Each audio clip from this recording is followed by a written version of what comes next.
स्वस्ति न इन्द्रः वृद्धस्रवाः स्वस्ति न पूषः विश्ववेदाः स्वस्ति नस्तारक्षो वरिष्ठनेमिः स्वस्ति नः बृहस्पतिर्दधातु रक्षदस्वः मारुतः प्रश्निमातरः शुभम् अवानः वितथे सुजग्मय अग्निजिहवः मनवः सूरचक्षसो विश्वेनो देवः वसागमन्निः भद्रं कर्णेभिः शृणुयाम देव भद्रं पश्यहिमाक्षरभिः जत्राः स्थिरे रङ्गश्चुष्टवः दुङ्गसस्तनुरभिः सेमहि देवहितं यदायुः सप्तमिन्नुः शरदो अन्त्यदेवः यत्र हनश्चक्रः जरससन्तनूनां पुत्रात् यत्र पितरो भवन्ति मानः अध्यारीरथतः युरगन्तो अदितिरधौरतिरन्तरिक्षमदितिरमाता स पिता स पुत्र विश्वः देवः अदितिः पञ्चजनाः अदितिजातमदितिनित्यं धवशान्तिरिक्ष शान्तिव्यापः पृथिवीः शान्तिरापः रोगदयः शान्तिवनस्पतयः शान्ति सर्वं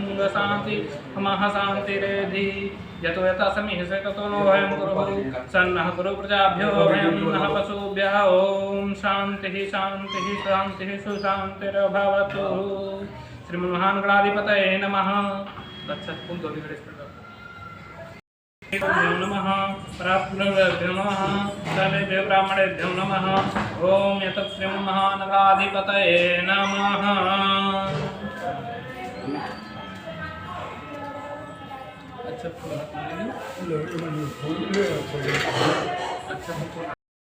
दन्तश्च कपिलो गजकर्णकः लम्बोदरश्च विकटो विघ्ननाशो विनायकः धूम्रकेतुर्गणाध्यक्षो बालचन्द्रो गजाननः द्वादशैतानि नामानि हपटेक्षुरो यादपहि विद्यारम्भे विवाहे च प्रवेशे निर्गमे तथा संग्रामे संकटे च विघ्नस्तस्य न जायते शुक्लाम्बरधरं देवं शशिवर्णं चतुर्भुजं प्रसन्नवदनं ध्यायेत् सर्वे विघ्नोपशान्तये अभिषिक्तं सिद्ध्यर्थं पूजितो यः पुरःपरे सर्वविघ्नहरस्मै नमः। सर्वमंगलमांगल्ये शिवे सर्वार्थसाधिके शरण्ये त्र्यंबके गौरी नारायणी नमोस्तुते सर्वदा सर्वकार्येषु नमस्ते सर्वमंगलं मे सामहृदयस्तु भगवान् मंगलाय तनो हरिः तदेव लगनं सुदिनं तदेव ताराबलं चन्द्रबलं तदेव विद्याबलं देवबलं तदेव लक्ष्मीपतिं स्मरामि लाभिस्ते साम जयस्ते साम कुतिस्ते साम पराजय येषामिन्दीवरस्याम हृदयस्थो जनार्दन यत्र योगेश्वरः कृष्णो यत्र वार्तौ धनुर्धरः तत्र श्रीविजयो भवतु दूतमं नेत्रं मम अन्यश्चिन्तं मम ये जनाः पर्युपासते तेषां नित्युक्तानां योगक्षेमं माम्यां विस्मते सकलकल्याणभाजनं यत्र जायते पुरुषं तमजं नित्यं प्रजां शरणं हरिं सर्वेश्वरं मम कार्यकृष्णभुवनेश्वर देवादिस्मृतिब्रह्मेशान जनार्दन विश्वेशं माधवं दण्डिं दण्डपाणिं च भैरवं वन्दे काशीमुखां गङ्गां भवानीं मणिकर्णिकां वक्रतुण्डमहाकाय कोटिसूर्यसम्प्रभा निर्विघ्नं कुरु मे देव सर्वकार्येषु सर्वदा विनायकं रूहानं ब्रह्मा विष्णु महेश्वरान् सरस्वती प्रणवादं सर्व कल्पयस्वत्मनुत्तरे अष्टाविंशत्तमे कलियुगे कल्पतं चरणः जम्बूद्वीपे वृत्तखण्डे भारतवर्षे आर्यावर्ते देशान्तर्गत लखनऊ नामक क्षेत्रे हम गौरीगणेशवर्णदत्तं गौरीगणेशवर्णदेवता गणपत्यालोत्पाद्यवता सूर्यानवग्रहदत्तं आपन नाम अमुगोत्रोत्पन्नं गौरीगणेशवर्षातं श्री सत्यनारायण कथां करिष्ये गणेशदिम्यो नमः। अपने सामने प्रतिष्ठा रखिए।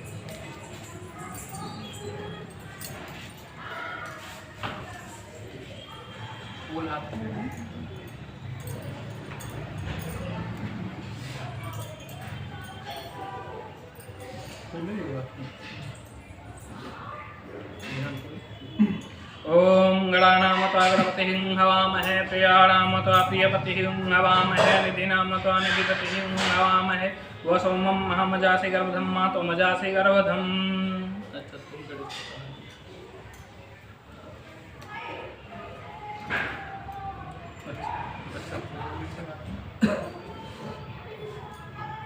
ओम ब्रह्मा मुरारी चित्रप्रांतिकारी भानु शशि भूम सतो बुद्धश्च गुरुर शुक्रः शनिराहु केतुः सर्वे ग्रहाः शान्तिकराः आवाहयां स्थापयां पूज्यां अक्षत पुष्पाणि समर्पयामि। नवग्रह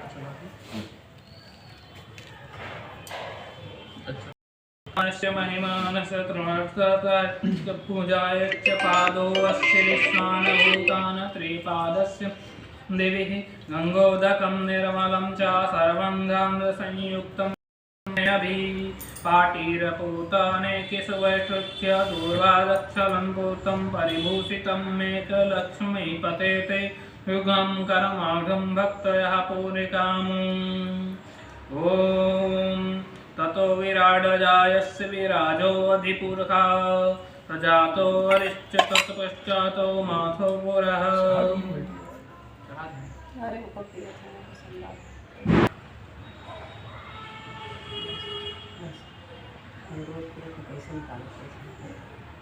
जल्दी से जरा से निकालो बस रुको हम छोड़ो अरे इसे ना निकालो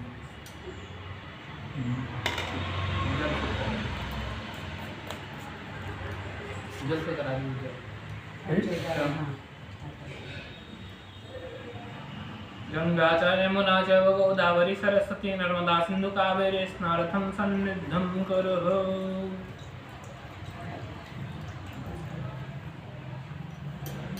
नैवेद्यं समर्पयामि।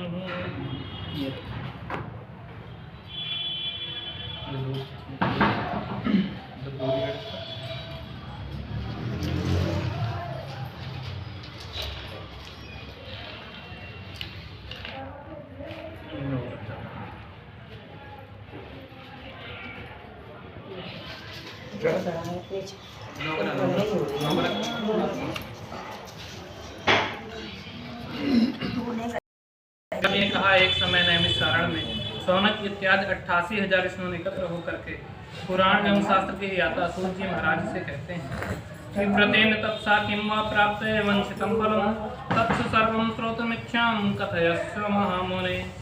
ऋषियों ने कहा कि हे महामुने, आप तो इतिहास एवं पुराणों के ज्ञाता हैं, अतः आपसे एक निवेदन है कि इस कलयुग में वेद विद्या से रहित मनुष्यों को प्रभु सत्य भक्त किस प्रकार से प्राप्त हो तथा उनका उद्धार कैसे होगा।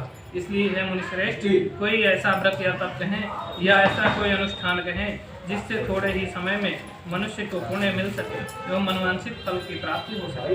हमारे सुनने की प्रबल इच्छा। तब नारदेनैव संपृष्टो भगवान कमलापति सुरसयथैवाहं तृष्णोद्धं समाहिताः। एकदा नारदो योगी परामनुग्रह कांक्षय पर्यटन विविधानां लोकानां मृतलोकं ब्रह्मगतः। ततो दृष्ट्वा जनान् सर्वान् नानाक्लेशसंवितान् नानायोने समुत्पन्नान् पश्यन्ते क्लेशकर्माणि केनोपायेन चेतसां दुःखो वेदध्रुवमिति अचिन्तय समंसा विष्णुलोकं गतस्तदा। सर्वज्ञाता सूत जी महाराज कहते हैं कि हे ऋषियों, आप सबने प्राणियों के हित के लिए यह कथा पूछी है, परोपकार के लिए तो संतों का ही लक्षण है। इसलिए व्रतों में श्रेष्ठ व्रत को आपसे कहूँगा, जो दूसरों की इच्छा के लिए अनेकों लोकों में घूमते हुए एक बार नारद मृत्यु लोक में आ पहुँचे। मृत्यु लोक में उन्होंने देखा कि योनियों में जन्मे प्राणी अनेक कर्मों में लिप्त हैं, अनेकों प्रकार के दुखों से युक्त हैं। ऐसा देख करके नारद जी ने मन में विचार किया कि किस यत्न से इन प्राणियों के दुख का नाश हो सकता है। ऐसा विचार मन में आते ही नारद जी विष्णु लोक की ओर चल दिए और विष्णु लोक में पहुंचकर नारद मुनि देखते हैं कि तदा नारायणं देवं शुक्लवर्णं चतुर्भुजं शंख चक्र गदापद्य वनमाला विभूषितं दृष्ट्वा देवदेवेशं कृष्णोदितं समचक्र में। वहाँ श्वेत वर्ण और 4 भुजाओं वाले सबके आधार भगवान नारायण को देखा, जिनके हाथों में शंख चक्र गदापद्य तथा कंठ में वनमाला सुशोभित है। नारद जी ने श्री विग्रह भगवान के दर्शन कर भगवान की स्तुति करने लगे और कहते हैं कि नमो अंग मन सातीत रूपया अनंत शक्तये आदि मध्यान्तिहीनाय निर्गुणाय गुणात्मने सर्वेषामादिभूताय भक्तानामर्तिनाशिने श्रुत्वा स्त्रोततं ततो विष्णुनादं प्रकाशतः।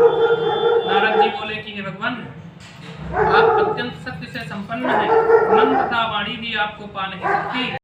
को सुन करके भगवान नारायण का आदर करने वाले किमर्थं गातुमसंतं किं ते मनसि वर्तते तथैव महाभाग तत्वर्धं कथयामि। भगवान ने कहा कि हे मुनिश्रेष्ठ, आपके मन में क्या है? यहाँ आप किस उद्देश्य से आए हैं? निसंकोच होकर के कहिए, मैं सबको बताऊंगा।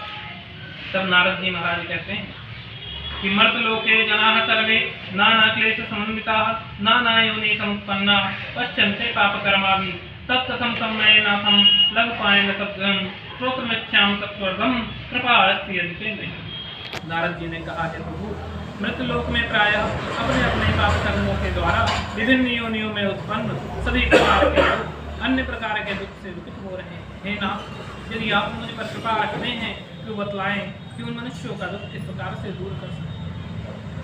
श्री भगवान कहते हैं साधु भक्तम त्वयावतु लोकानुग्रहकांक्षया याति कृत्वामुच्यते मोहात् तस्महं वदामि ते व्रतमस्ति महापुण्यं स्वर्गमर्ते च दुर्लभं तो स्नेहामान्यः वत्स प्रकाशः क्रियताधुना सत्यनारायणस्यैव व्रतं संविधानता तत्त्वा सद्य सुखं भुक्त्वा परं मोक्ष प्राप्नुयात् तत्पूर्वं भगवद्वाक्यं नारदो मुनिर्ब्रवीत। श्री हरि ने कहा कि हे नारद, मनुष्यों की भलाई के लिए आपने बहुत ही अच्छी बात पूछी। जिस व्रत के करने मात्र से प्राणी मोह मुक्त हो जाता है सो मैं उन महान शक्तिशाली व्रत को कहता हूँ। श्री सत्यनारायण भगवान का व्रत महान पुण्य देने वाला तथा स्वर्ग एवं मृत्युलोक में अत्यंत दुर्लभ है। श्री सत्यनारायण जी का व्रत पूर्ण विधि विधान से करने से मनुष्य मृत्युलोक में सुख भोग कर अंत में शरीर छोड़कर मोक्ष को प्राप्त होता है। श्री भगवान के श्री मुख से इस प्रकार के वचन करके नारद जी कहते हैं कि हे प्रभु, किम फलम किम विधानम च कृतं कनेव तद्व्रतं तत्स्वर्गं विस्तारति ब्रूहि कदा कार्यं व्रतं प्रभु। नारद जी ने कहा, है प्रभु, सत्य व्रत का क्या फल है, क्या विधान है, इस व्रत को किसने किया था तथा किस दिन व्रत को करना चाहिए, सब विस्तार से हमारे सुनने की अभिलाषा है। श्री भगवान कहते हैं कि दुख शोकादि शमनम धन धान्य प्रवर्धनम सौभाग्य संततिकरम सर्वत्र विजयप्रदम यस्मिन् कस्मिन् दिने मर्त्यो भक्ति श्रद्धाः समन्वितः सत्यनारायणं देवं यजश्चैव निशामुखे ब्राह्मणे वन्दवन्दवैः तो धर्म तत्परः नैवेद्यं भक्तिदो दद्धात् सवात् भक्ष्यमुत्तमं रम्भाफलं गतं क्षीरं गोमस्य च चूर्णकणम् अभावे सादिचूर्णं वा शर्करा वा गुडस्तथा सपादं सर्वभक्ष्याणि चैकी निवेदयेत्।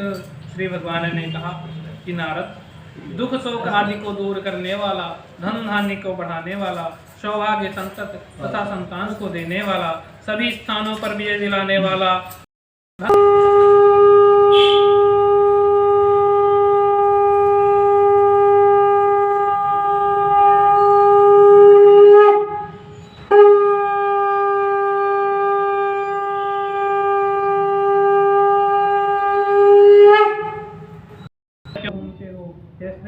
वह सब मुझसे कहो, मैं सुनना।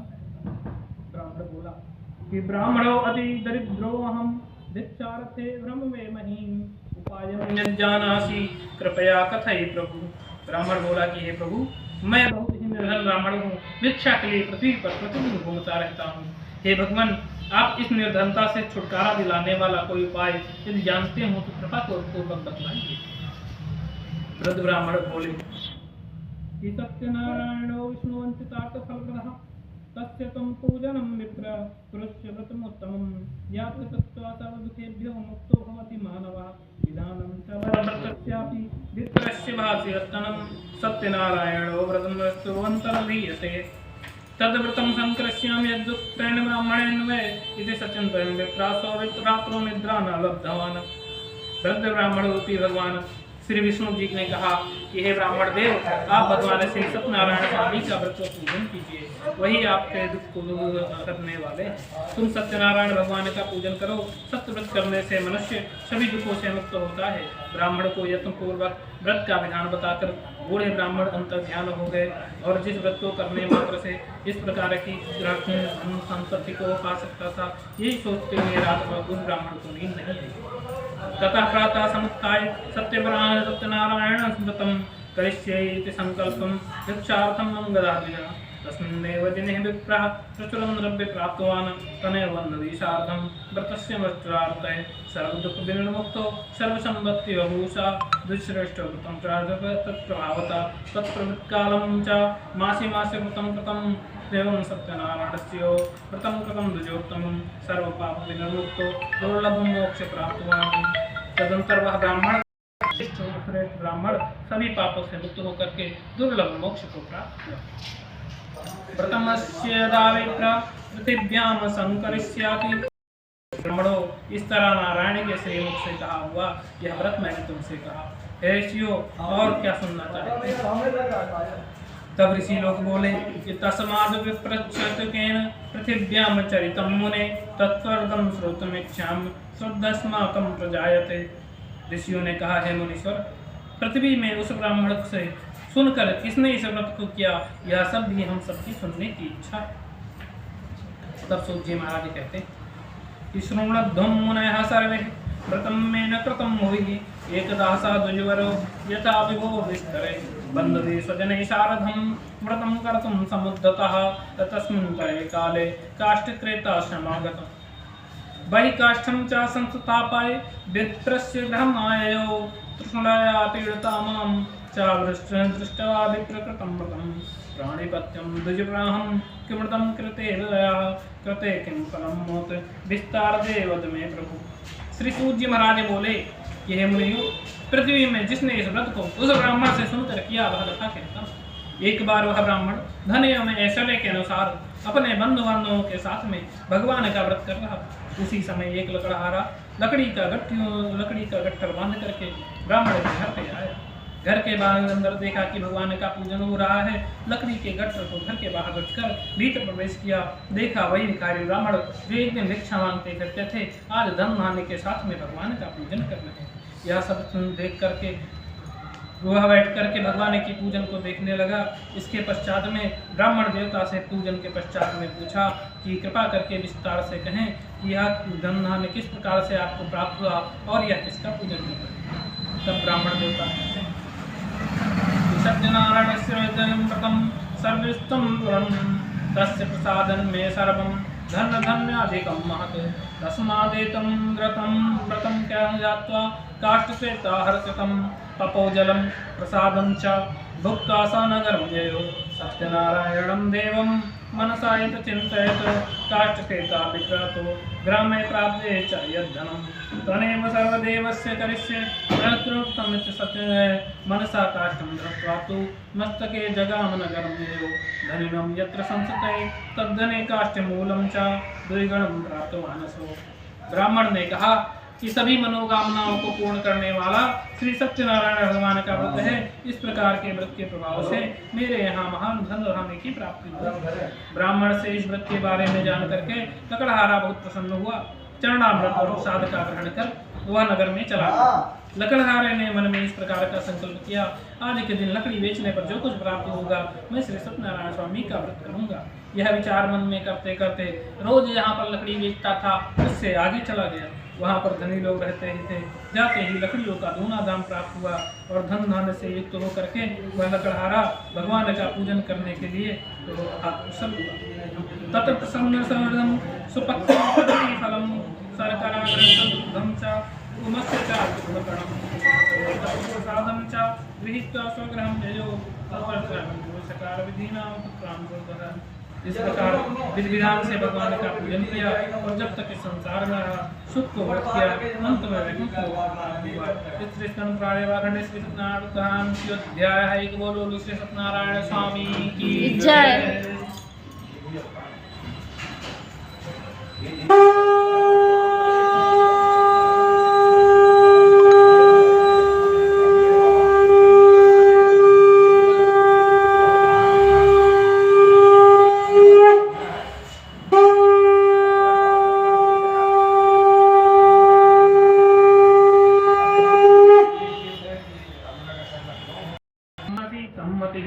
जितेन्द्रिय सत्यवादी चाययो देवालयं प्रति दिने दिने धनं दत्त्वा द्विजान् सन्तोषयतु सुधि भार्या तस्य प्रमुग्धा चासरोजवन्दना सदी भद्रशीला नदी तीरे सत्यस्य व्रतं चारत।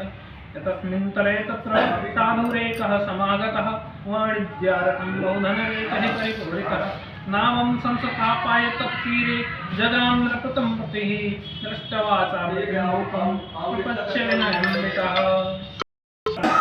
एक दिन भद्रशिला नदी के किनारे दोनों दंपतियों ने भगवान श्री सत्यनारायण स्वामी का पूजन किया।